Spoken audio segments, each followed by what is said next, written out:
নমস্কার, নমস্কার, নমস্কার। স্বাগত জানাই সনাতনী জনগণ ইউটিউব চ্যানেলে। আমি ইন্দ্রজিৎ রয়েছি আপনাদের সাথে।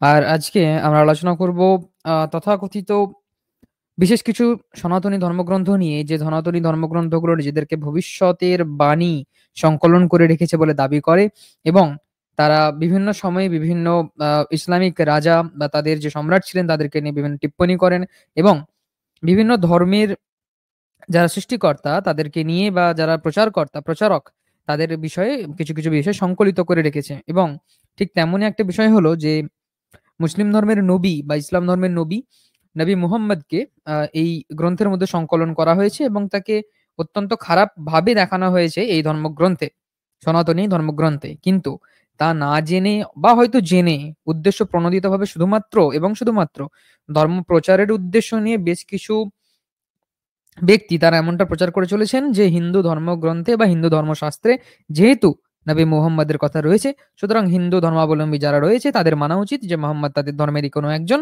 এবং তিনি ধর্ম সংস্কার করেছেন, সুতরাং সবাইকে সেই পুরনো ধর্ম ছেড়ে দিয়ে নতুন ধর্ম অর্থাৎ ইসলামের আশ্রয়ে আসা দরকার।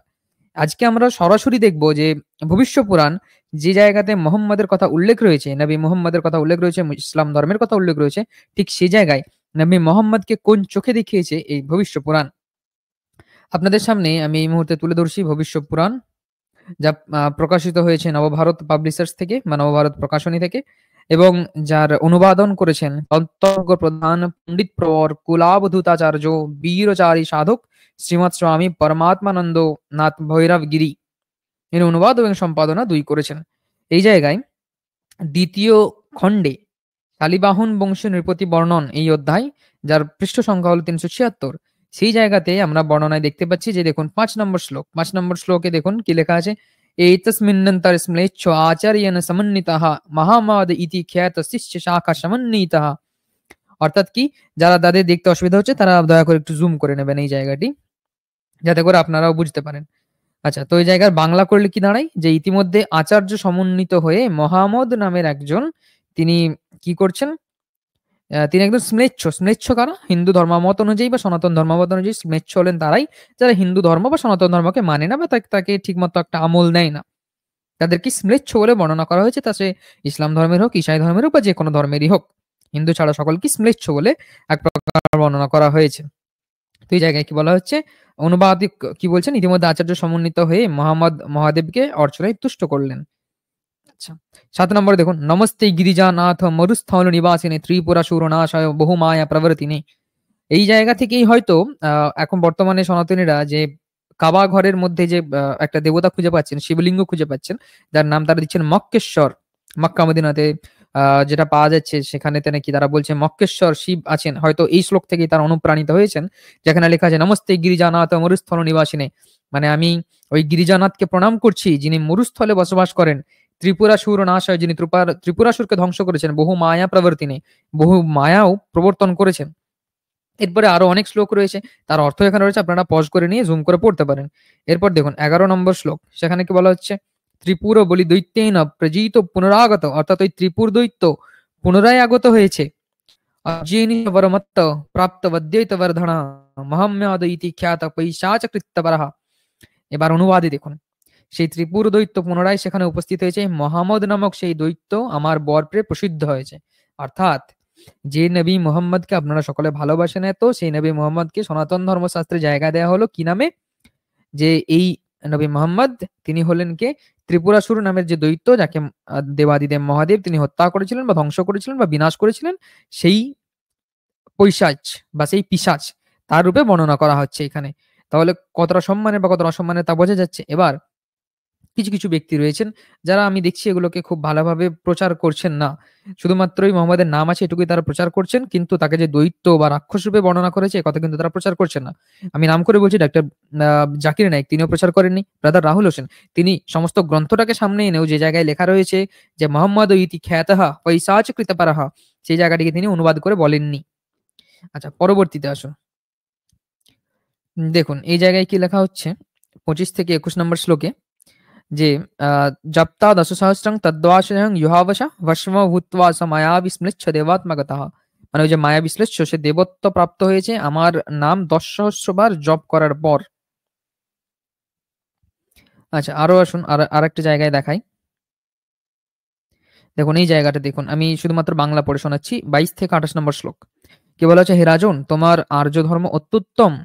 আমি ভগবত আজ্ঞাতে পৈশাচ ধর্ম পালন করব। মনুষ্য লিঙ্গ ছেদন, শিখা ছেদন, শুশ্রূষোহিত দূষক, উচ্চ স্বরে আলাপ, অর্থাৎ এখানে আজানের কথা বলা হচ্ছে।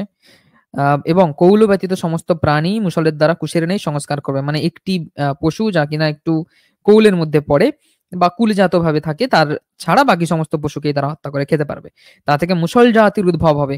এবং এই মুসল জাতি যে মুসলমান, সে বিষয়ে কিন্তু এই জায়গায় বলা হচ্ছে পরবর্তীতে নিচের দিকে দেখতে পাবেন যে একদম নিচের দিকে লাল রঙে ডট করা আছে, মুসলমান ব্যক্তি সিন্ধু পারে স্থাপিত হলো, নানা প্রকার দ্বীপে রাজা দৈবাজ্ঞায় ইসলামীয় ধর্ম স্থাপন করলেন। বুঝতে পারলেন তাহলে যে নবী মুহাম্মদকে ঠিক কোন রূপে দেখানো হয়েছে এই ধর্মগ্রন্থেতে, যে ধর্মগ্রন্থ বিষয়েতে বিভিন্ন ইসলামিক যারা প্রিচার রয়েছেন, যারা ধর্মটাকে প্রচার করেন, প্রচারণায় এগিয়ে আসেন, তারা জেনে বা না জেনে বা কতটা উদ্দেশ্য প্রণোদিতভাবে শুধুমাত্র নিজেদের এই ধর্মকে প্রচার করার জন্য, যেখানে নবী মোহাম্মদকে এই জায়গাতে রাক্ষস বলে দেখানো হচ্ছে, পিশাচ বলে দেখানো হচ্ছে, পৈশাচিক বলে দেখানো হচ্ছে, সেটাকেও তারা প্রচার করছে এবং দেখাতে চাইছে, দেখো এখানে আছে বলে তোমরা তোমাদের ধর্ম চেঞ্জ করো, আমাদের ধর্মে আসো। কিন্তু আমি আপনাদেরকে সব সঠিকভাবে দেখালাম যে ঠিক কিভাবে তাকে এই জায়গায় তুলে ধরা হয়েছে। আচ্ছা, এবার এই 12 নম্বর শ্লোক দেখে যেখানে লেখা রয়েছে মহামদ ইতি খ্যাতহা পৈশাচ কৃতিপরহা, এই জায়গায় আপনাদের মনে হতে পারে যেখানে তো মুহাম্মদ লেখা নেই, মহামদ লেখা আছে। অ্যাকচুয়ালি এই ধর্মগ্রন্থটি, যে ধর্মগ্রন্থের নাম ভবিষ্য পুরাণ, এই ধর্মগ্রন্থে শুধুমাত্র মুহাম্মদকে মহাম্মদ করা হয়েছে তা নয়, এই জায়গায় কুতুবউদ্দিনকে কৌতবউদ্দিন বা কুতুক উদ্দিন এইরকম ভাবেও বর্ণনা করা হয়েছে। শুধুমাত্র আকবরের নাম সহজভাবে নেওয়া হয়েছে। এবং আপনারা শুনলে একটু অবাক হবেন যে এই হিন্দু ধর্মগ্রন্থ যে জায়গায় আদমের কোনো উল্লেখ থাকতে পারে না, ভবিষ্য পুরাণ সেখানে আদমের উল্লেখও ঘটিয়েছে। বলছে কি, যে বিষ্ণু যাকে জন্ম দিয়েছেন বা যাকে তৈরি করেছেন, বিষ্ণু, যেটাকে আপনারা মুসলমানেরা আল্লাহ বলেন, যিনি আদমকে সৃষ্টি করেছেন, আদম এবং হায়াকে, সেই জায়গা থেকে এখানেতে বলা হচ্ছে যে বিষ্ণু সৃষ্টি করেছেন কাকে, আদমকে, এবং তার স্ত্রীর নাম কি হব্যবতী, যেখানে হাওয়া, মুসলিম ধর্মে সাধারণত হয়তো আদম এবং হাওয়া বলা হয়, বা হয়তো সঠিক উচ্চারণ আমার দ্বারা হলো না এই জায়গায়, কিন্তু এখানে এসে হিন্দু ধর্মে বা সনাতন ধর্মে এই বইতে এসে দেখানো হচ্ছে কি, যে আদম আর তার স্ত্রীর নাম হলো হব্যবতী, এবং গল্পটা অনেকটা সেম। যেখানে দেখানো হচ্ছে যে কোনো একটা নিষিদ্ধ বৃক্ষ রয়েছে, সেই জায়গায় আপেল রয়েছে, বা সেখান থেকে, যেমন খ্রিস্টান ধর্মে বর্ণনা রয়েছে, ঠিক তেমন ভাবে বর্ণনা হচ্ছে যে কলি দেবতা, যেখানে ইসলাম এবং ঈসাই ধর্মের বর্ণনা করা হয়েছে যে শুধুমাত্রই যেগুলো খারাপ আত্মা বা যারা খারাপ এক প্রকারের ফেরেশতা, তারাই নাকি এদেরকে ফুঁসলিয়েছিল যে তোমরা যাও ওই নিষিদ্ধ ফল সংগ্রহ করো এবং তা খাও তোমরা। ঠিক সেরকম ভাবে এখানে দেখানো হচ্ছে যে যে কলি যুগ রয়েছে, সেই কলির যুগের যিনি সৃষ্টিকর্তা বা কলি, সেই কলি তিনি যাচ্ছেন এবং তাদেরকে ফুঁসলিয়েছেন যে তোমরা এটা খাও, এবং তারপর তাদেরকে ওই একই গল্প অনুসারেই তাদেরকে মর্তে পাঠানো হয়েছে। তাদের থেকে বিভিন্ন সন্তান সন্ততির জন্ম এবং শ্লেষ্ঠ বর্ণের বা শ্লেষ্ঠ জাতির যে উদ্ভব, বংশের যে উদ্ভব, সেই বংশের উদ্ভবকে এখানে সেই একইভাবে বর্ণনা করা হয়েছে। যদিও এই গ্রন্থটির যে মালিকানা বা এই গ্রন্থটির লেখার সময়টিকে যদি বিশ্লেষণ করা হয়, দেখা যাবে শুধুমাত্র সমস্ত বর্ণের মানুষকে নিজেদের দিকে টানার জন্য এটা লেখা হয়েছিল, তা বলে আমি মনে করি। কিন্তু বিশেষ সনাতনীরা বা বেশিরভাগ সনাতনীরা বা হিন্দুরা কিন্তু কথা মনে করেন না। তারা কিন্তু এটাই মনে করেন, এবং মনে করেন তারা যারা বই পড়বেন তারা মনে করবেন যে হ্যাঁ, মোহাম্মদকে এই জায়গাতে যেহেতু বলা হয়েছে পিশাচ যোনি যত, তা তাকে মনে করতে পারে। কিন্তু যারা ইসলামিক প্রিচার রয়েছেন, তাদের একটু অন্তত এই জায়গায় সাবধান হওয়া দরকার যে মোহাম্মদকে ঠিক কোন ভাবে, কোন চোখে দেখানো হয়েছে এই জায়গায়। যাই হোক, আরো বিভিন্ন বিষয় রয়েছে এই ধর্মগ্রন্থে, ভবিষ্য পুরাণে, যেখানে আকবরকে বলা হয়েছে তিনি ছিলেন পূর্বজন্মের কোনো একজন বড়সড় ব্রাহ্মণ বা বড়সড় একজন মুনি। যাই হোক, সে বিষয়ে পরে আসবো। যদি আপনারা জানতে চান অবশ্যই কমেন্ট করবেন। আর একটু খেয়াল রাখবেন, যখন অন্য ধর্মের মানুষদের কাছে দাওয়াত দিতে যাবেন, দয়া করে মিথ্যের আশ্রয় নিয়ে বা একটা ভুল জিনিসের আশ্রয় নিয়ে এই দাওয়াতগুলো দিতে যাবেন না। তাতে হয়তো আপনাদের ধর্ম কিছুটা হলেও ছোট জায়গায় যেতে পারে।